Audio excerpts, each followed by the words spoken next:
silly love fables. We'll see through the illusions of love to find the treasure in being forever friends. Hello, everyone. Welcome to another Forever Friends Academy live chat. How are you guys doing? Happy Sunday, one and all. As per usual, I'm here with hopefully to have another interesting discussion and lovely night with you all. So let me introduce myself. I am the host, Sharla Kornegay, aka Sharla K. I am an author, a recording artist, founder of Interact Coaching and Forever Friends Academy, and I am so happy to be on here with you all for another night. If you want to check out any of my music, as always, I go by Sharla K. It's on all platforms, so feel free to check out my music catalog and peruse, and hopefully you'll find some songs that kind of resonate with you and connect with you. So the structure of the show is, well, tonight is Sunday night scenario. Hi, lovely Linda. Thank you for joining me. Is relationship Sunday night scenario. So it's a little bit different than the live relationship Q&A, but there is an aspect of the structure of the show that I do keep. So I usually have a live Q&A on Thursdays, and the Q&A is a little bit different than what you normatively get from a Q&A, which is that you just, ask whatever questions that you have and get answers. The Q stands for me providing a quote, presenting a quote to you guys in the beginning, as well as a question and then an answer. Hopefully we'll answer it tonight. Tonight will be a little bit different because usually I will pose the question or we'll try to answer the question within the scenario that I give. All right, so let's get started tonight. Hopefully I'll get more people coming in. And if you are new to the broadcast in the episode, I come on every Thursday and Sunday night at 8 p.m. Eastern Standard Time. And if you do want to if you like anything that you hear, which I hope you do, you can always, if you're on YouTube, like, subscribe, and comment. That definitely helps the video, as well as you'll get notified every time I'm on live. And you'll get the full episodes because all of my full episodes are on my YouTube channel. So feel free to catch all the episodes on my YouTube channel. And if you do want to dive in a little bit deeper, I do have private coaching as well as a group membership coaching for my Forever Friends Academy.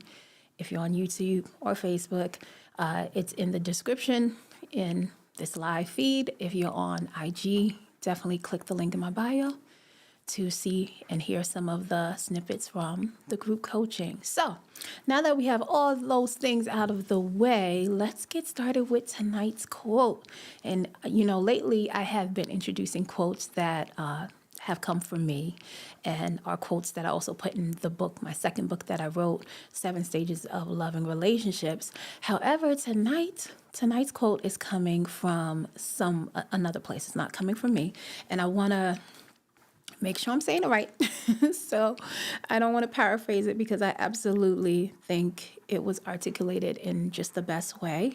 So I want to present that to you guys. I found it on an article that I was reading. I always look for interesting articles to kind of feed my brain and my intellect and my emotional EQ. So I found this article and I found it on monster.com. And I want to read the quote that it doesn't really have, unfortunately, a person's name, because I always like to give credit where credit is due, but I don't really, and I did not see the author's name. Oh, now I do. Cynthia Haas. So I don't know.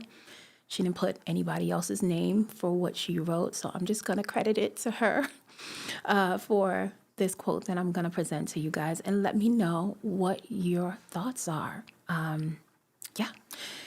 And of course, if you feel like it's truthful, if you feel like it's something that you can apply in your relationships, that will help to facilitate growth. All right, so the quote goes like this. You must not let successes get to your head, but also must not let failure consume your heart. All right, that is the top of the quote. So let me say it again. You must not let successes get to your head, but also must not let failure consume your heart. So that is the quote at the top of the show today. So let me know what your thoughts are on it. It reminds me, I was looking at a post, I think it was on a YouTube channel, and it was in the comments. And when I was reading this quote, it made me kind of double back to that quote that I saw. And the person, and I don't know if it was a quote that the person was putting in the comment or if it was just something that they came up with. Nonetheless, the statement that they made on their comment was that the people with the greatest successes were also the people with the greatest failures. And I was like, oh, that is that is so true. That is so true. So I was like, this quote that I just read to you guys, I was like, okay, this definitely reminds me of that. Lovely Linda says, I like that, similar to never giving up. Yeah, absolutely. Absolutely. It definitely is, most definitely, right? The core message of that quote is saying that is to not give up. And I like how it appropriates the successes too, because, well, I'll talk for myself. I'm a person, which I think almost like anybody, right, loves when they have a goal or they make a goal and they hit the target and then it's a success, right? And those failure moments don't always feel really good. But I like the fact that in the beginning of the quote, it's saying, don't let the success get to your head, but don't let the failure consume your heart either, as well. And I think definitely that has been something that I have had to apply many times over and over again, because no matter how successful you get, right, there's always maybe a pinnacle point that you get to. And then, right, if there's no way to continue going up, then there's the slow kind of decline, whether it's you're the number one athlete or number one artist, however you want to say it. I think that no matter who we are, life comes with the natural ebb and flow of the highs and lows that we all have to go through. But I think this is a great quote to keep at the core in the center of your relationships. First, starting with your relationship with your creator and the relationship with yourself, because it is a constant reminder to kind of keep you grounded and to keep you aligned in the truth, so that when there is a success that you experience, that it doesn't get so, it doesn't, I guess, swell your head. You don't get a big head, right? Because you know that there is going to be another step, another challenge, something that's going to come for you to have to navigate. But at the same time, while you're navigating, don't let your failure consume your heart to the point where fear is now stopping you, right? Or that the failure is now overtaking everything, that you either think about or that you even have in your mind to attempt to do. So I love that quote. And hey, Ajay 353820. I don't know, I'm probably reading that wrong. I'm so sorry. But welcome to the Forever Friends Academy episode. And I just threw out a quote, so feel free. I always throw out a quote at the top of the broadcast, and tonight's quote says, you must not let successes get to your head, but also must not let failure consume your heart. So feel free to let me know if you think that's a truthful quote, and do you think it's a quote that is perfect to put at the center of your relationship to kind of keep you grounded, but also keep you moving and making progress and facilitating growth at every right turn and experience that you'll have. So that's the quote. And tonight's question is also tied into that quote, as well as the scenario that I'm going to present to you guys. So tonight's question is, do you believe that, or let me pose it like this, do you think that failure or success is, well, no, I'll pose it like this. Sorry, guys. Let me pose it like this. What do you think is a better judgment of character? How someone navigates their success or how someone navigates their failure. So let me say that again. What do you think is a better judgment of character? How someone deals with their success or how someone deals with their failure? So that's the question of tonight. And clearly it goes with the quote that I introduced just at the top of the podcast. So I'll say it one more time, just in case you guys are pondering and thinking about it. What do you think is a better judgment of character? How someone deals with their success or how someone deals with their failure? So I'll give it some moment because I know it might take some time to type. I'm curious to see what you guys are going to say before we get into the scenario for tonight. So that is the quote, and that is the question for tonight. And I guess I'll say it one more time, and I'll say them back to back, just in case someone new is coming in here. And I just said it, and someone new just came in here. Hey, Belle, how are you, beautiful? Thank you for joining me at the top of tonight's episode of Forever Friends Academy live chat. So the quote at the beginning of the podcast goes like this: you must not let successes get to your head, but also must not let failure consume your heart, right? That's the quote. And the question for tonight's episode is, what do you think is a better judgment of character? Is it the way that someone deals with their success or the way that someone deals with their failure? So that's the quote. That's the question for tonight before I get into tonight's scenario. So definitely want to see what you guys' thoughts are on that and get some feedback from you all before I chime in on it. And then, of course, we're going to go dive into tonight's relationship scenario that I'm going to give you guys, and you guys can let me know what your thoughts are on that. Well, this topic is so dear to me because, especially in the area of singing, especially in the area of singing and developing my voice, the strength and confidence in my voice, and just confidence in me and my stage presence and everything, because I have often, if you've either seen me sing or perform live, or maybe possibly, I used to come on and sing live online, or maybe even just heard little snippets. I always tell the story because I'm so grateful of my musical mentor, my music teacher, Mr. Joseph Daly, when I was going into high school and I suffered stage fright. I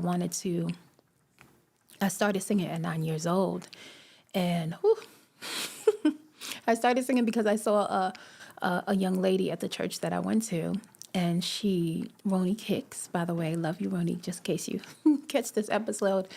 She inspired me so much because she was a little bit older than me. I think she was in her teens, and she would sing, every time at church, and people would just, oh my goodness, they would get what we would call in our church lingo, filled with the Spirit, right? Many hallelujahs. Sometimes people would fall out and, get inspired, basically, and feel touched by God when she sung. And I just would look at her and I was like, oh my God, that's what I want to do.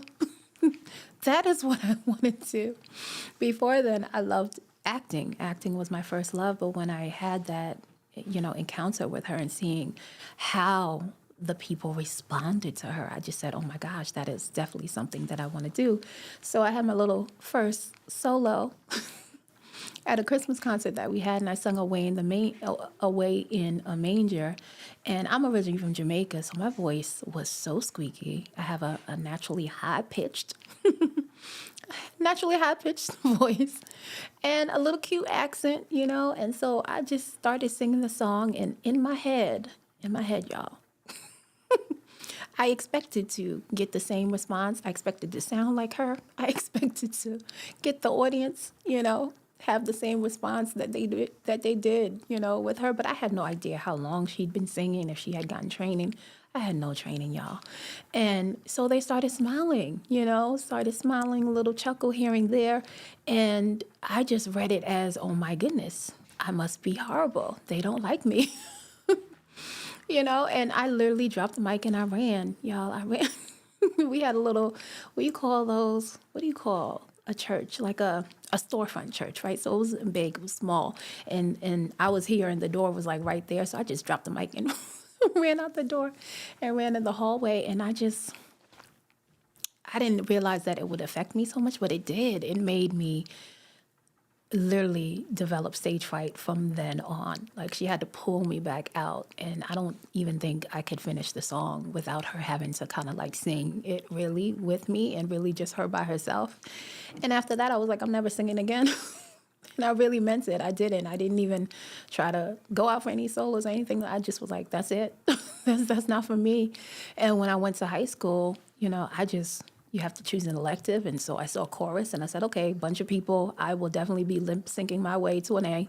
And at least that's what I thought. And well, no, my music teacher said, nope, you. And he pointed me out and he worked with me. And even with all the fear and stage fright that I had that would make me sing off pitch and off key, he just believed in me. He would not give up. He said, I hear your voice. I hear your voice and you've got it.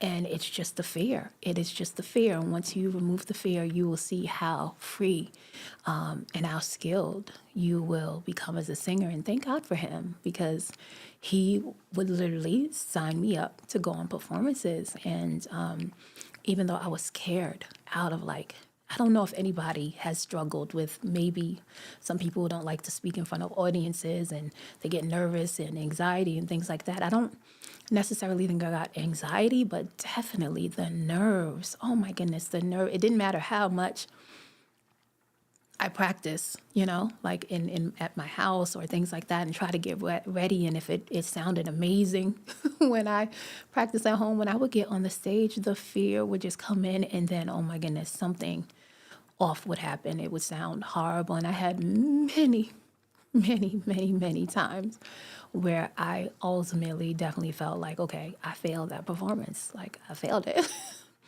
and many audiences where they saw me, drop the ball, and I just kept going. I didn't stop because I felt like, okay, this has to be something that I'm meant to do. I took it as the opposite way, I guess, because when I was younger, when I, dropped the mic and just gave up on it, when he helped me and mentored me, I guess I just heard his voice in my head, like, don't give up, don't stop. You've got it, but you've got to get over the fear. And I knew that there was no other way for me to get over the fear but to be on multiple stages in front of many different audiences and work through it until my authentic voice came out. So I love this quote that I introduced because of that. Because it was literally a process over and over again for me of not letting the fear consume my heart, or the failure that I, felt like I went through not to consume my heart, so that I would be like, okay, I'm going to try again. I'm going to do it again until, I just kept going. I just kept at it. And one thing that definitely helped me, that still helps me today, and I often tell, because sometimes I coach younger students who are either trying out for auditions to get into college, performing arts colleges, things like that, or maybe auditioning for shows. I'll tell them the same thing that I tell myself, which is I'll pray and I'll just say, God, turn my nervousness into power. Like whatever this nerves is, turn it into power, because I honestly don't think it'll ever go away from me. One, because I think it's just once you're an artist and you care about your craft and you really want to do, right, you really want to make an impact and you really want it to go in a certain way, right? The nerves is going to be there just because. And I remember hearing, I think it was Fantasia said this. So I think she said this recently because she was in an interview from the Color Purple movie that she stars in. And she was telling the person that was interviewing her that she gets nerves. And she said, I don't think it's something that's going to go away because it keeps me humble and grounded and in the same kind of way that I'm saying it, it means that you honor your craft and you honor the gift that God has given you. So it's a matter of just kind of redirecting the energy, reappropriating the nerves, if that makes any sense. So that has worked for me. To take the nerves, God, take the nerves and turn it into your power. And so, of course, that's in my own personal story that I'm sharing with you guys in the area of my craft, one of my crafts and one of my skills of singing. But I think it also, and I think it also applies in relationships, though, because there's so many people who have felt, or who feel either that they're failing at the relationship, right, area of life, or they have failed. And the fear of failing again is keeping them stuck and in the same position. And there's really no way to get out of it, right? Other than saying, okay, I'm not going to let whatever negative experience that I had consume my heart. And now I'm going to, right, either learn, right? We definitely want to learn from it. Every time that I felt like I failed a performance, there was definitely a lesson for me to learn in it. There was definitely a lesson for me to learn that was a building block for me to build, the tower, to build my confidence. So yes, should we learn from those lessons and redirect our energy and reappropriate maybe some of the mindsets that we've had that might have fueled us to have negative experiences? Yes, we most definitely must do that. But you have your one beautiful life to live. You have your one gifted life to live. I have a company called Interest Coaching, and with my private clientele, I always have, mindsets and positive affirmations that we say before we start, diving into whatever topic of discussion that we're going to have or area of life that we're going to kind of navigate to help improve, the area that we're working on. And the first mindset affirmation that came to me when I started that business is, it goes like this: my life is a gift. I will develop it. I will honor it. I will cherish it. I will use it to evolve my own soul and impact my relationships. And I love that first line because it's a great reminder for us to realize that our life is a gift. It is a miracle. And once you realize that it's a gift, just think about if anybody's giving you a gift, especially if it's something that maybe you really wanted or you really do like.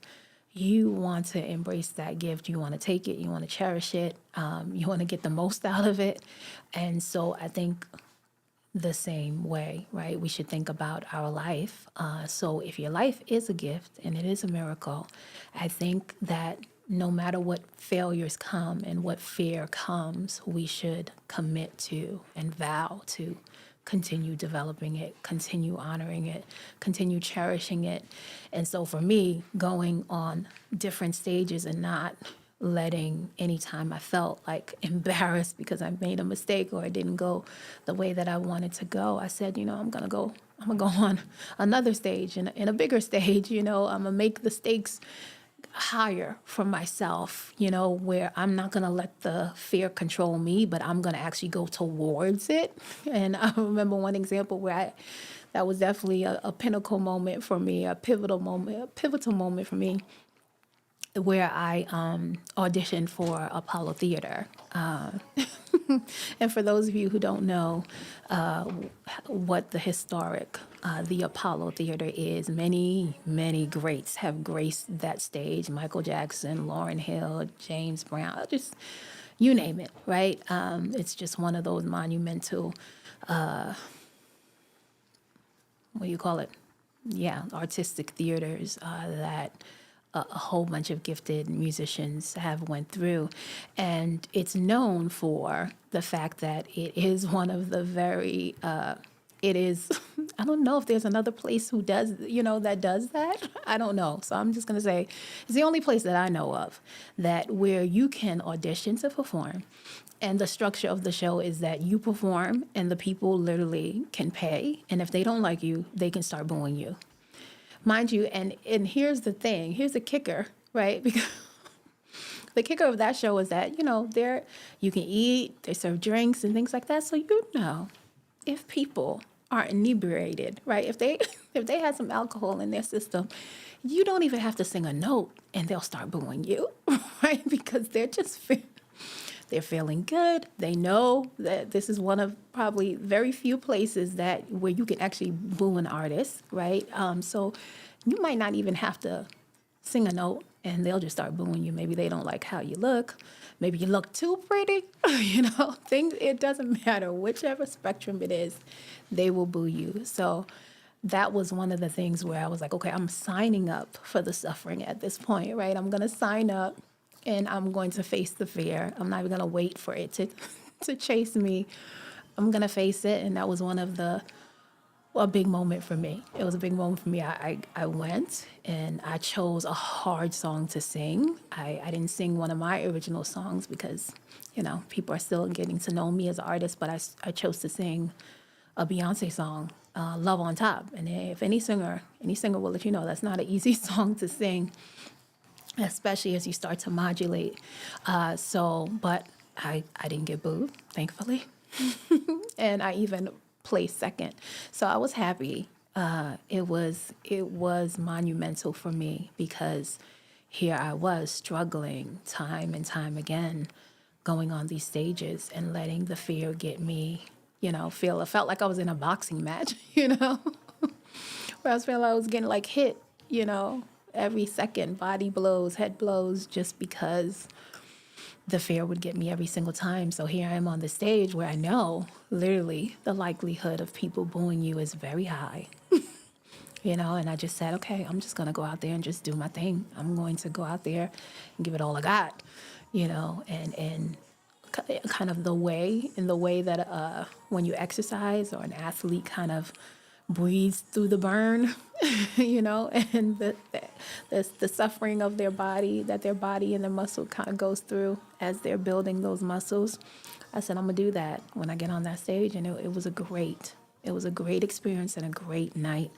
But I think in that same way, that's how we can approach being able to kind of get into the rhythm of being okay and being open. If you are someone who is listening to this who feels like you've been beaten up, by your relationship experiences and have lost hope or faith in the possibility of even being able to experience something that is authentic and true, your life is a gift, and no one else is in charge of developing it and honoring it and cherishing it but you, and that's the gift that God has given all of us, and the opportunity is given all of us. So seize that opportunity. You don't want to feel like or have any regret that you put all your cards out, on the table and really get in the game and play it full-heartedly. Learn along the way. Talk to people who, I guess, have been able to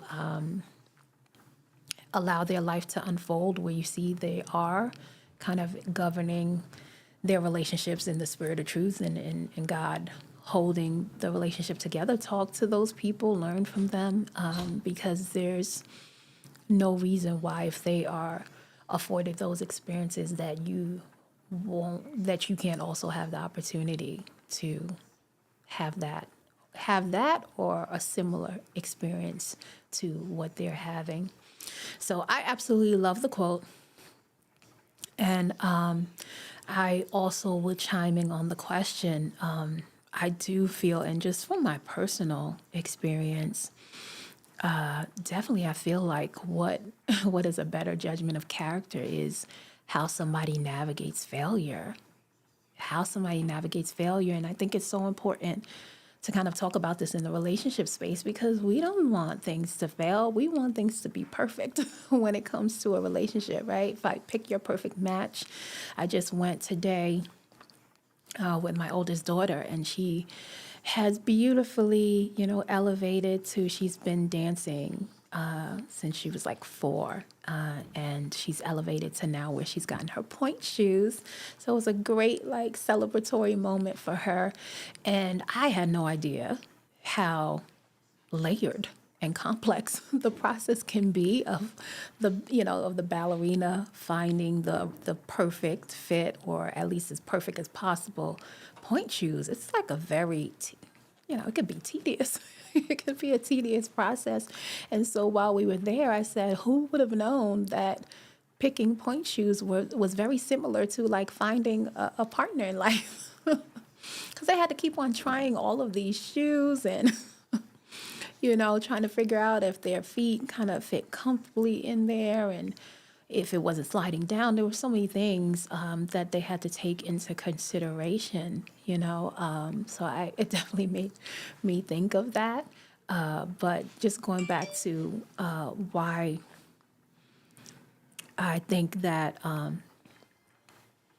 going through how someone navigates failure is a better judgment of character, is because we kind of have to see how someone handles disappointment in life. We want to see how that person handles when life throws them a curveball, to really see the true nature of their character come out. Like life was going to squeeze you, and you're like the sponge, and whatever in that sponge is what's going to come out. And there's really no way of seeing that if it's just this linear experience, or if you feel like it just should be constant success. And I guess no type of turbulence, in the water, that it just should be a continual placid lake of peace. In the relationship, when life is not really like that. So I know one of the things, just in my own personal experience, of the way that I navigated disappointment and failure, allowed for my husband to see if I was a faithful woman, right? If I could put my faith in a certain direction, and regardless of what I judged or deemed to be a blow to me, going in that direction or going after my goal, whether I was going to quit or not, whether I was going to throw in the towel, or whether I was going to continue to be full of faith, whether I was going to make the necessary changes, right? I always say there's no rejection, there's just redirection. So failure does that. Failure lets us know, okay, we need to redirect, right? Either something that you're doing is not hitting the target. It's not causing you to develop in a way where you can achieve whatever it is that you're saying you're after. So, yeah, we're going to have to go back to, the map or the drawing board to see what adjustments, what manipulations that we have to make, so that, right, we're using the right skill sets, or putting our energy in the right direction, or focusing on the right things to produce positive and disciplined habits and lifestyles that's going to produce the life we want. So, and I would say the same for him too. I always say we started out at a very young age, and I think, many people are kind of against or don't feel like it's necessary to have relationships at a young age. You're talking about like teenagers. We were 17 when we started our friendship, and a lot of people don't think that relationships that start that young will last, and probably rightfully so. Not everybody is mature enough, or might have the wherewithal to kind of see their partner or their person go through so many different stages of life, and be able to kind of, stay the course. But I found it for me to be advantageous, and I found it to have the opposite, impression and result for me, or outcome. I really have delighted and still do delight in all the changes that my husband has gone through, and the fact that we started so young, I was able to see those transformations in a very intimate and intricate way. And so now, if there are things, that we go through and I see how he navigates it versus when he was like 17, 18, or 19 navigating it, it's almost like I had the honor of seeing the building blocks, right, that built this fort of enduring mentality in him, to be able to see him go through that. Now, hopefully he feels the same way about the way that I have developed. But definitely seeing both of us deal with the challenges of life and the areas that we felt like failure, we met failure in, and seeing how we were like, we're going to rise above it, or we're going to go through the fire and shine brighter, to be able to stand firm in who we are through it all, has been a really worthwhile and great experience, and has chiseled and definitely sharpened and transformed our character in ways that I think both of us could not have imagined, So I definitely agree with the quote. Definitely agree with feeling that the best judgment of character is how somebody deals with their failures. And I think in seeing how someone dealing with their failures, also noting how we, right, either walk with them through that process or how we respond to them responding, to life presenting some kind of test or challenges to them. All of that helps aid in the beautiful process and the sacred journey of relationships that we have. So those are the quotes, and that is the question for tonight. I'm going to give you guys a scenario. Hopefully I have some of you guys on with me that you can kind of chime in on the scenario. But if I don't, and some people have kind of gotten off, definitely on the replay, I would love for you to flood my feed and let me know what your thoughts are on this particular scenario. I like to always pose it that I'm going to put the scenario out there and you guys are going to be the therapist. You're going to be the coach to help them to kind of resolve the conflict that they're having, or maybe if it's not necessarily coming in presented as a conflict, but being able to maybe see the issue at hand at a more holistic point of view, from a bird's eye view or from a God's perspective, to see all angles, to see what is the best route to take to continue on in. So tonight's scenario is we have a married couple. They have been married for now 5 years. So I guess still kind of new. They're not fresh off newlyweds, but still kind of new, right? So they are a new couple. They did have a child. They do have a child. The child is about a year old now. They are both professionals. However, when the wife became pregnant, she had the child, she stopped. She's out of work right now because she's chosen to stay home with the child for a while. And what's going on in their scenario is the husband has been laid off, right? He's been laid off his job. And right now it's been his income that has been, he's the primary breadwinner of the family. So his income is what is holding up everything because of her choice to stay at home. And both of them wanted her to do that when she had the baby as well. So he just recently got laid off. It's been about 3 months. He was putting out resumes to kind of, get new employment and things like that. There was something that they gave him, some kind of package, a severance package, but it wasn't a lot. It was very, not a lot at all. And the layoff was, let's say, it was unpredictable. It wasn't like he knew he had a long time. They just started doing layoffs in the company. And so now they're 3 months in. The applications that he's been putting in, he's been getting some responses back, but they are way below, right, the amount that he was making at the company he was with. So some of them he's declining. And the ones that are in the range that he wants, those ones he's not getting any reply back from. So we're at right now maybe 4 or 5 months. The bills are coming. The money is depreciate. It's not. They don't have a lot of money right now, right? So her husband has decided, and he is talking to her about it, saying, you know what, I've been putting out these applications. The ones that are responded to me are way too low for us to, right, be able to kind of survive on. And the ones that I want aren't really responding at all.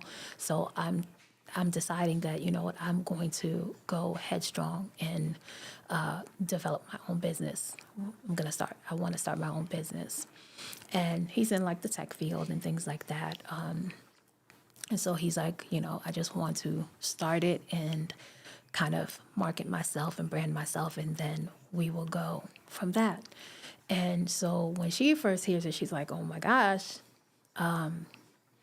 well, the package that we have is dwindling. The bills are coming.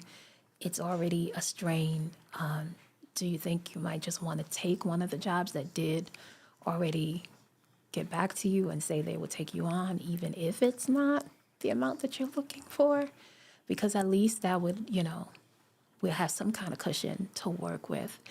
And so he says to her, like, no, I strongly, strongly believe that I can do this. I strongly believe that I can start this company, and that once I start it and once I really hone it, I've done it for many other companies. You know, did it for the last company I was in.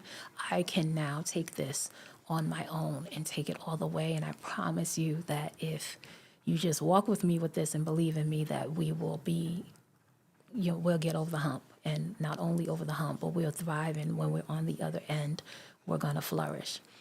So she is just a little resistant for it, because she's like, okay, now you're going to start this new thing. I don't know what the full plan is. And I don't know. I don't know if I'm on board. I think at least if you take that job, right, even if it's not paying you as much. Hey, Jasmine Monet, how are you? I'm laying out a Sunday relationship scenario that you just walked in, right? And she says to him, why don't you just take that job, you know, even if they're paying you a little bit less, you know, not a little bit, but even if they're paying you lesser than what we're used to, you can just use that, and then maybe, you know, as time unfolds, then start the business. And he just says to her, like, no, you have to understand, I need this, and I need you to believe in me. I need you to have faith in me that I am going to be able to pull our family through. And I can't have the mind state of going back, or, you know, almost like the mindset of going into a job that is going to pay him lesser than he's worth is almost going to counteract the entrepreneurship and the faith that he wants to put in this area. Right? So that is the scenario, guys. What do you guys think about it? Hey, Cosmo, thank you guys for joining me. So I've been on for a little bit. Wow. This is my podcast, Forever Friends Academy, where we talk about different relationship topics. But tonight is an interesting night where I put out a relationship scenario and I get you guys feedback on it, almost like you are the therapist or the coaches to help the couple.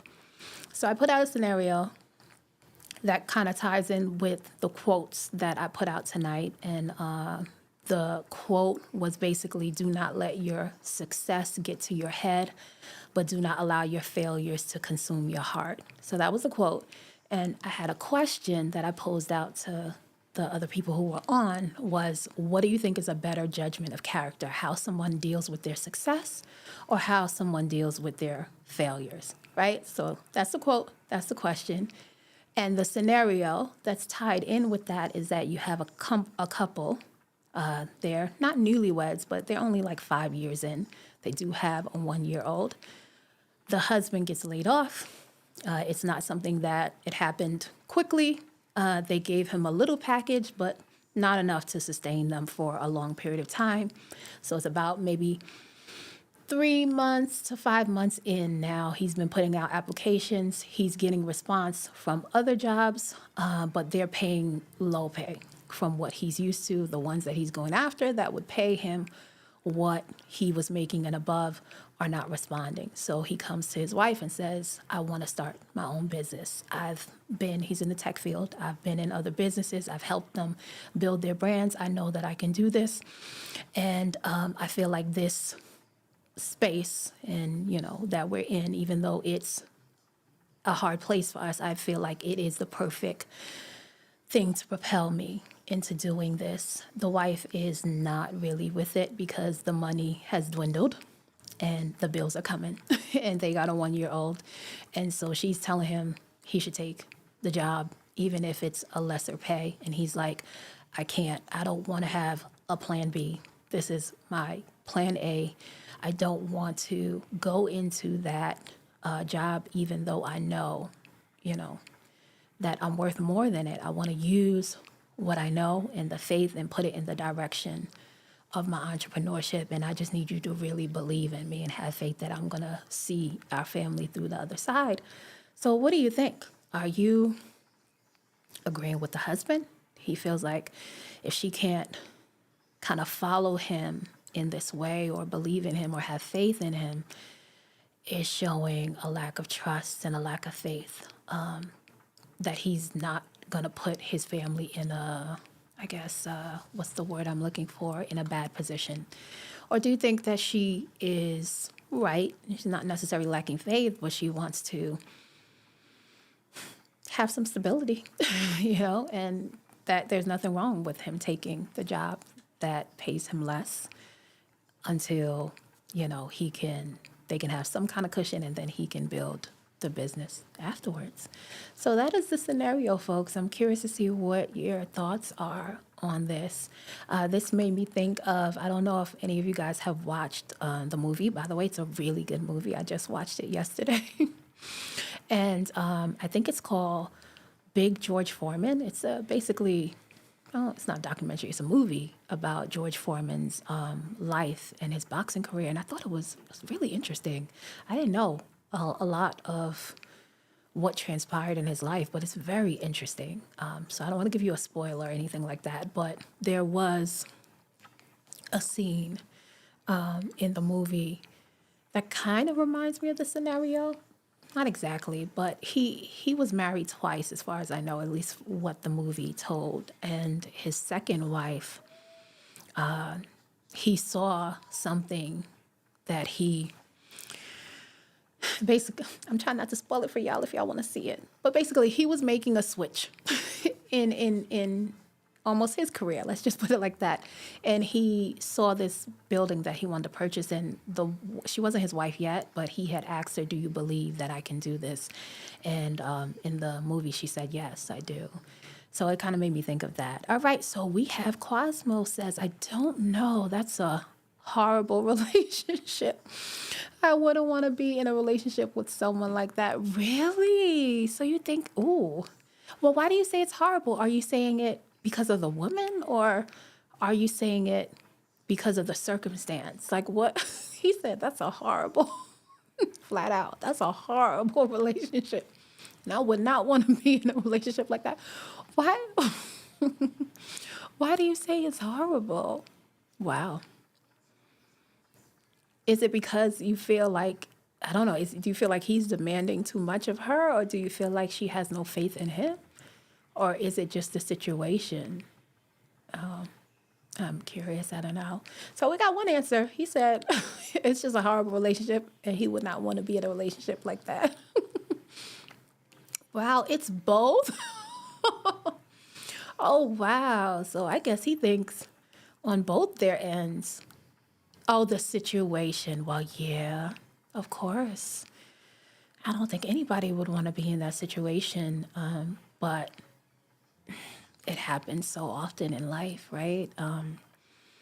As they say, the one thing that's certain about life is that it's uncertain. Hence why I brought up the quote that I did in the beginning. It's like, don't let your success get to your head, but don't allow the failure to consume your heart at the same time.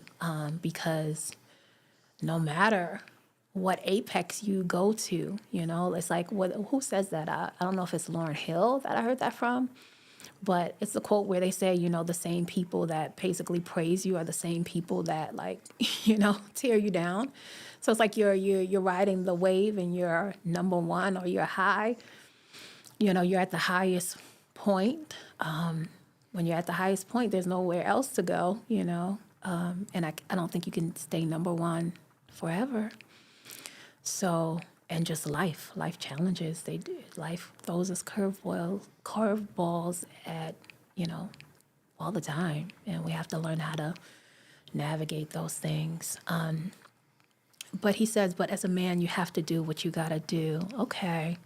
So then, even though he's like, the relationship is horrible and the situation is horrible that they're in, he says, as a man, you have to do what you have to do. Okay. So you feel like, with him saying that I need to do this, and him having faith in himself, do you feel like as a wife she should just believe in him and have the faith in him that he can do it, and that there'll be a light at the end of the tunnel through this kind of dark situation that they're going through? Yeah, it's a tough one, right? It's tough. Well, I always like to say, faith is the real currency in this life. I know we have the monetary things, right? The money is obvious. We see those things and the luxurious lifestyles that people live. But the real currency in life for all of us is faith. It's like, where can you place your faith? And can you stay faithful through navigating all of the situations that life is going to bring you? That's the greatest currency here. So he said, you need to be the leader. Yeah, I agree. And what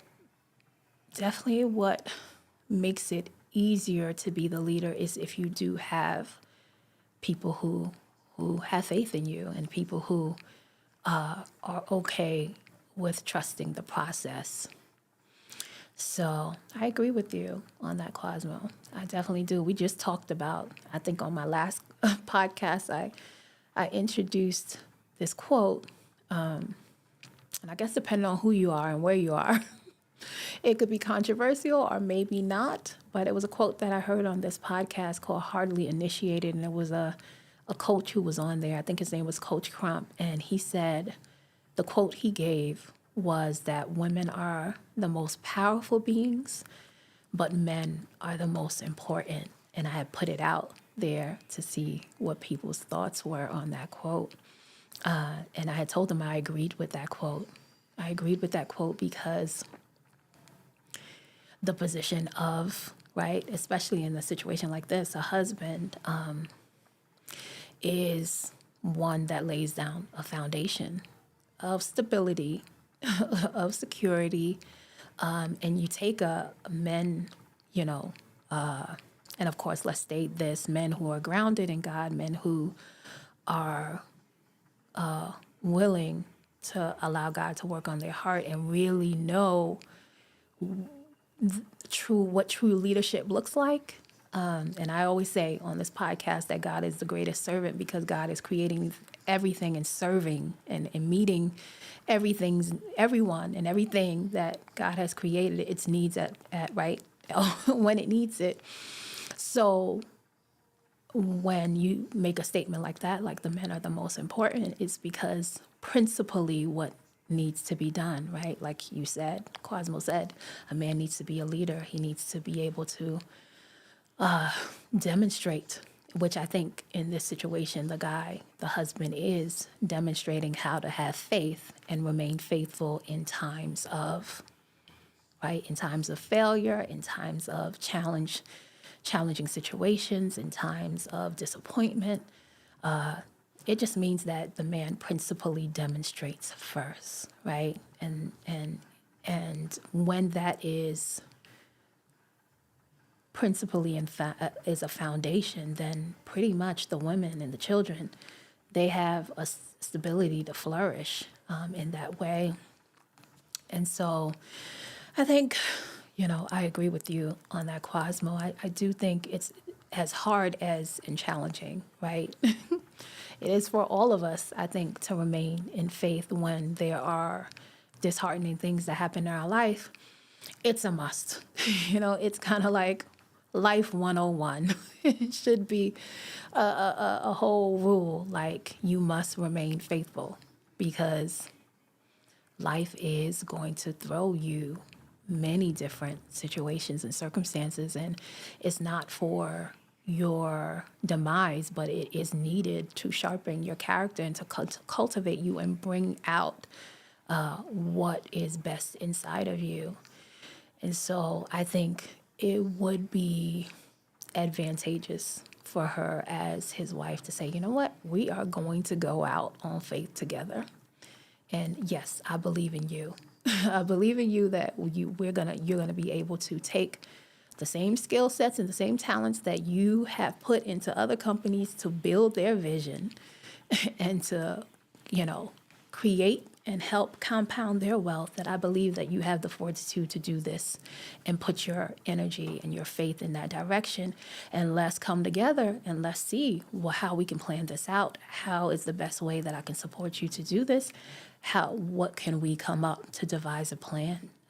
So I definitely would have to agree with Cosmo on this. I would definitely have to agree with the husband, because I think it would have more of a heart-wrenching type of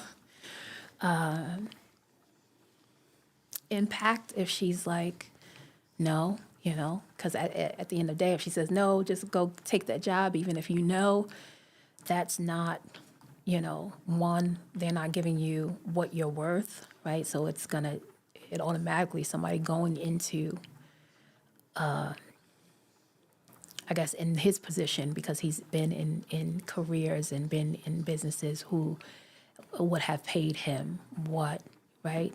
He feels like his value and his worth is, or at least somewhere, because it's really not, right? These jobs and things that we have in careers, our life is priceless, so they really can't pay us what we're worth all the way.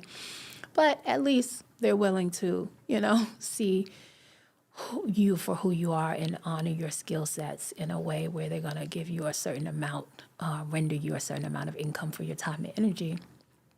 But if he goes into that job and he automatically knows, like, this is not going to empower, right, me and my confidence, motivate me, it's going to bring me into actually a low space. That low space would definitely impact their marriage. And if it's not even going to be sufficient enough, then the whole thing is kind of what I would call like a poverty mentality. It's like, take what you can get, where he's coming with more of an abundant mentality, even though you can't see it because he hasn't fully, right, put those things into, it hasn't manifested in their life yet. But just in the fact that his fuel is his faith and that the currency is his faith, that as long as, of course, he's, being dutiful and doing and taking the steps and making the progress that's necessary to cultivate this business, then it's only gonna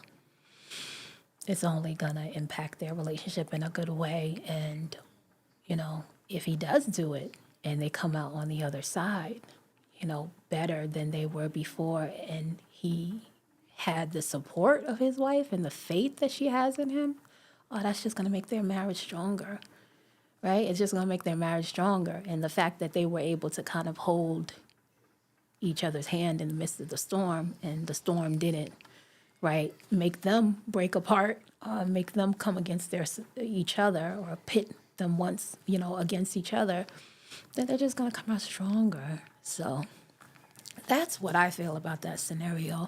Definitely was a hard one, but it happens, right? It happens all the time. And it's reminding me of the movie that I just watched about the George Foreman. I don't want to tell all you guys it all, because maybe I would definitely recommend for any and every one of you guys to watch it. It's so inspiring.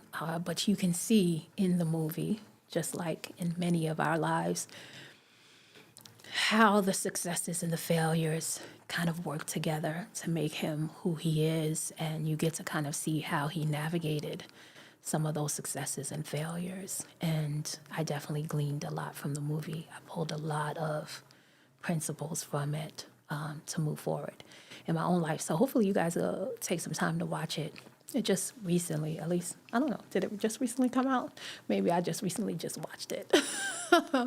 But I had never heard about it before until I, looked and saw that it was on Netflix. Great movie, though. Great movie. And thank you guys for your feedback. I appreciate it.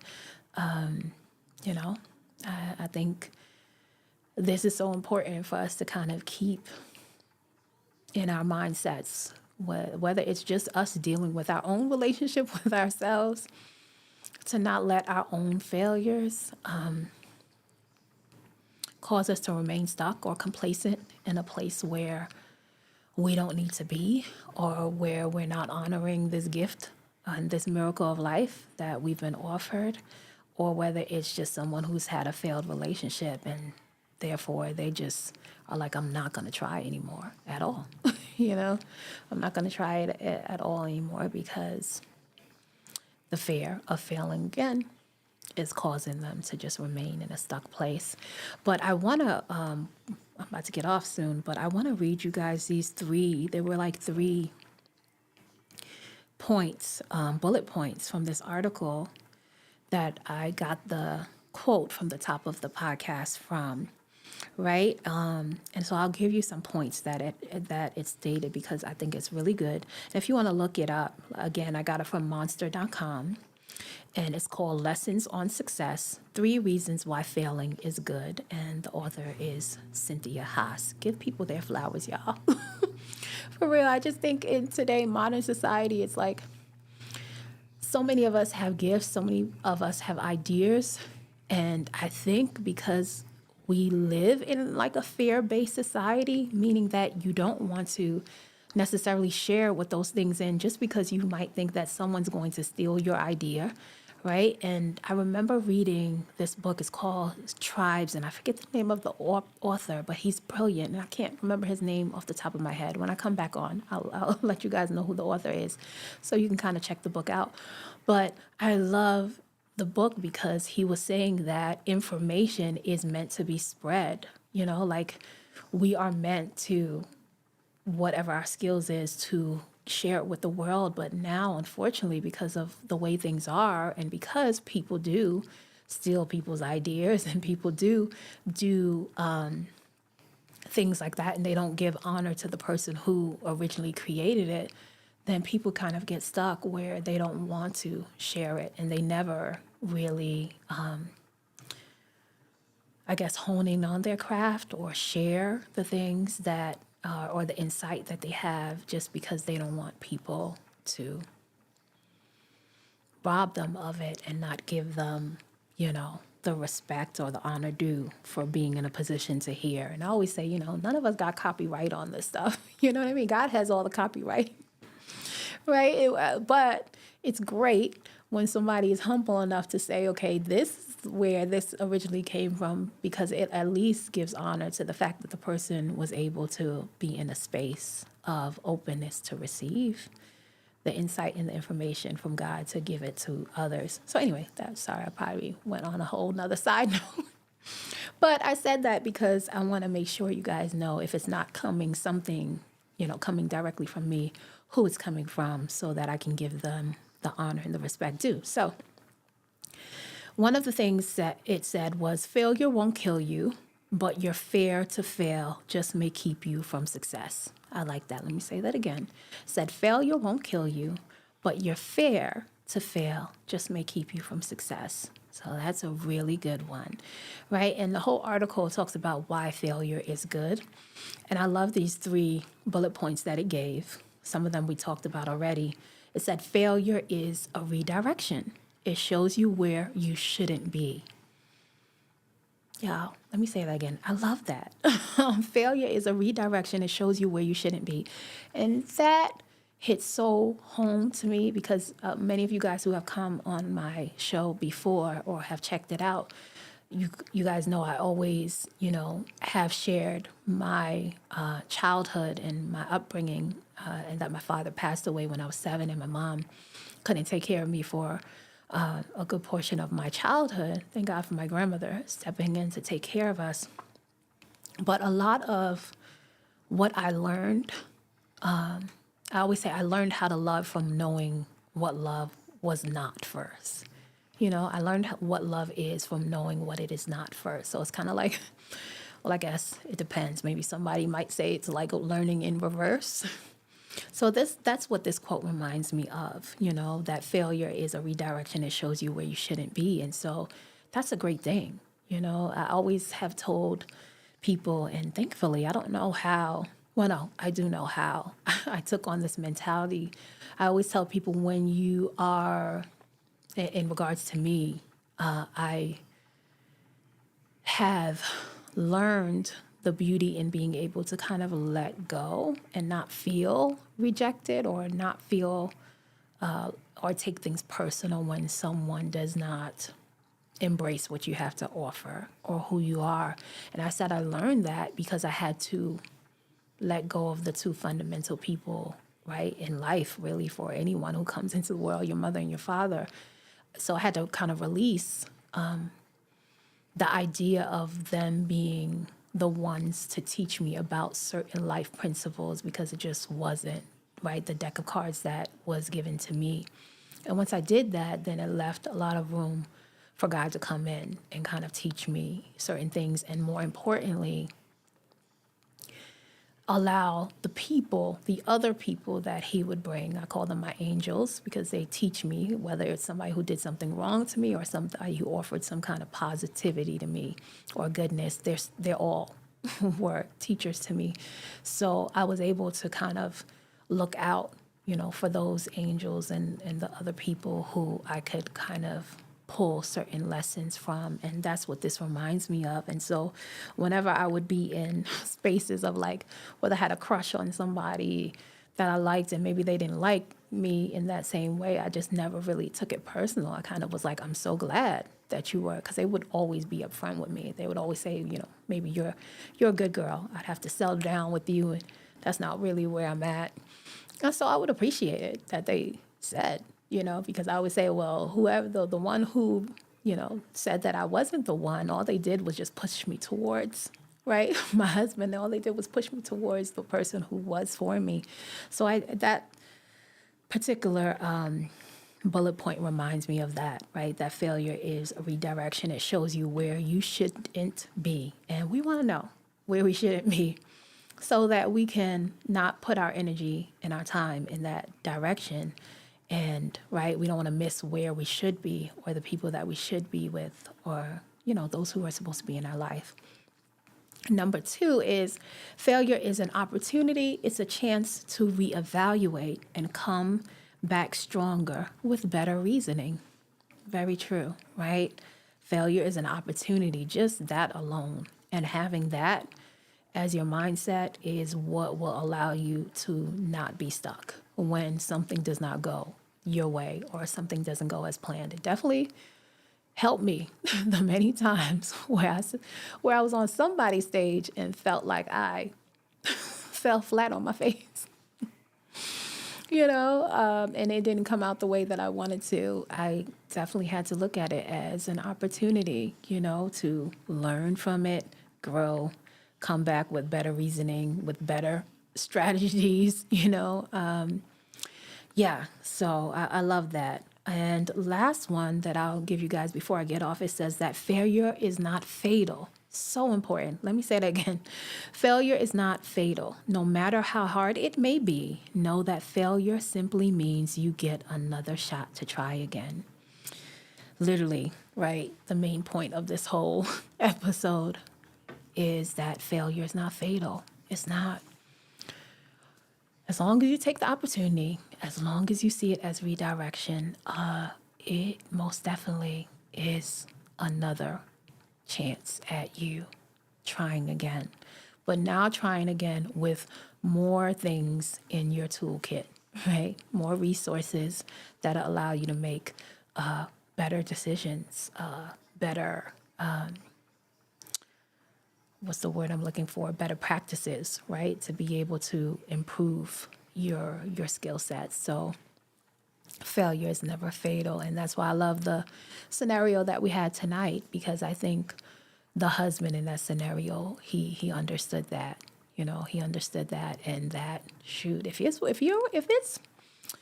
we bet on a whole bunch of things in this life, but the first thing you should definitely bet on, and believe in yourself at all costs, it should be you. I'm not going to bet on anything else. If I can't bet on myself, what else am I going to bet on? Right? Like, if I do this and it doesn't go well, is that it? Like, can I not do anything else?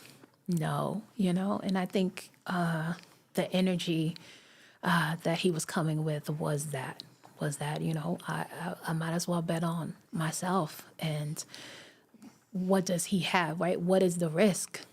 He's going to be thinking about his wife. He's going to be thinking about his child. He's going to be thinking more in-depthly, and he has definitely more honor for them. So that those things will fuel him, more than maybe the stability of the career that he used to have, right? Because clearly they laid him off. So they're going to do what they have to do for their best benefit, and they might not consider in totality his family, but if he is trying to create something for his family, best believe that's going to be on his mind, right? 24/7. So I think it's great. All right. So three great bullet points. Failure is redirection. Failure is an opportunity, and failure is most definitely not fatal. So if you were in a relationship and it failed, right? Whether it's just was a casual thing, or maybe you might have termed it or deemed it to be a boyfriend or girlfriend, and maybe you guys were committed to a certain point, or maybe even as extreme as you two made vows, and now you are divorced, and you guys both failed at that vow. Listen, you have, depending on how the approach, if you approach it in some of the things that we talked about tonight, then you can honor that life, and you can honor your life as the gift that it is, and understand that you are at the forefront, and in the position to develop that life. No one but you. So don't waste your shot. I don't know if anybody's seen Hamilton. I was gifted by my husband to see Hamilton. It was such a great show, amazing show. And there's a song, like a theme, that goes all throughout the musical, and the guy is like, I'm not going to miss my shot, I'm not going to miss my shot, basically. And he's like, I'm going to take my shot, and I love it because you were born and created here to do that. So the person who takes the shot and fails or misses the shot is better than the person who doesn't take it at all. It reminds me of in the Bible where it talks about the talents, and how the master gives each person a certain amount of talents, and the one that had the one buried it, maybe because he felt like if he tried to compound it, maybe he would have lost it and then he wouldn't have anything. But that's just poverty thinking, poverty mentality, lack, and faith is the opposite of that. When you're faithful, it's the opposite. It counteracts a poverty mentality. And we should, most definitely, for those who are believers in Christ or believers in God, should have abundant, faithful mentality when it comes to their life. So take your shot, while you have the time and the energy and the livelihood and the life and the breath inside of you to do so. Because I surely, every day am, and hopefully I'll get to look back and see the beauty that taking the shot every single time, the beauty of what it produced and how the journey unfolded. So lovely talking to you guys tonight as usual. As always, I will be back on Thursday with another live chat Q&A. If you have liked anything that you've heard tonight, please like, subscribe, and comment. You'll get notified whenever I'm on. You will get the full episodes from my YouTube channel. And if you want to dive deeper than just having these discussions with me, I do have private clientele, private coaching that I do, as well as a group membership, subscription-based membership called Forever Friends Academy. Feel free. If you're on Facebook or YouTube, links in the description. If you're on IG, click that link in my bio, and you'll be able to hear different snippets, things that we go through when we're on our session. And as always, lovely talking to you guys. Let me give a shout out to all the people who came in: Quasmo, MP Roland, the beautiful Jasmine Monet, and congratulations to you and your wonderful fiance. You guys are such a lovely couple. I'm so excited for your marriage. Beautiful Belle, Ajay, and lovely Linda, who was with me at the top of the podcast. So absolutely love you guys. And until next time, as always, always remember to live, to love freely. All right? Bye.